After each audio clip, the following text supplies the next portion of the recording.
I'm sure you're familiar with this feeling where you felt like you've come a long way, you've traveled the distance, you've worked on your inner self, healing, and all of that.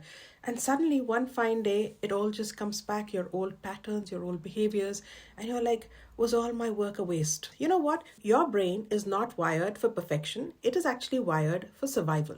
Think about it this way: you had a flat tire in your car, so you got it repaired. Forget repair. Let's say you got it replaced. Does it mean it'll never get punctured again? Even a new tire can go flat one more time, isn't it? Just like that, even all of us, no matter how much we have worked on ourselves, sometimes it can so happen that if you don't get adequate sleep, if you feel emotionally overwhelmed, or if you're going through a lot of stressful circumstances, under these circumstances, your old patterns can resurface. Does that mean you have failed?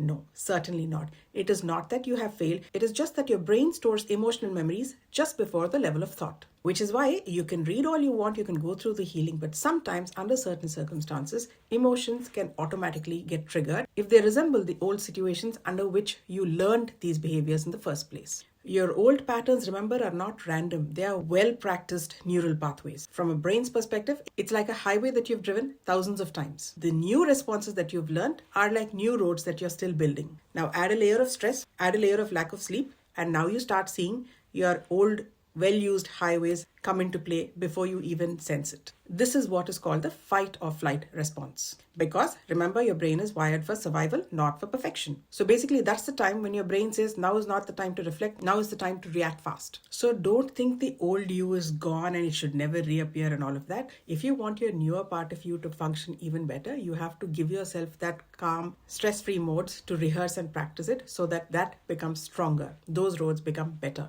Under high-pressure situations, if your old patterns surface, please don't disown yourself. Just recognize them and learn how to shorten how long you stay in that. So the key question that you should not ask going forward is, why am I like this again? Don't ask yourself that. Instead, ask yourself, what state was my brain in when all this happened?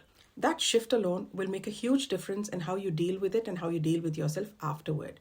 Breakdowns can always happen, but remember, that's not the end of the road. You have to always now learn how to make a comeback after a breakdown, and that will happen when you're not being too harsh or too self-critical. Remember, the key part is, if you are constantly striving to be this perfect person, getting everything perfectly right all the time, you're automatically increasing your stress levels. And when your stress levels go above the chart, what happens is, your body gets into survival mode. Under survival mode, you will not have access to the resources that you would have otherwise had access to. So be kind to yourself. Don't pursue perfection to such a degree that it makes you get into fight and flight mode. Again, take care and keep traveling.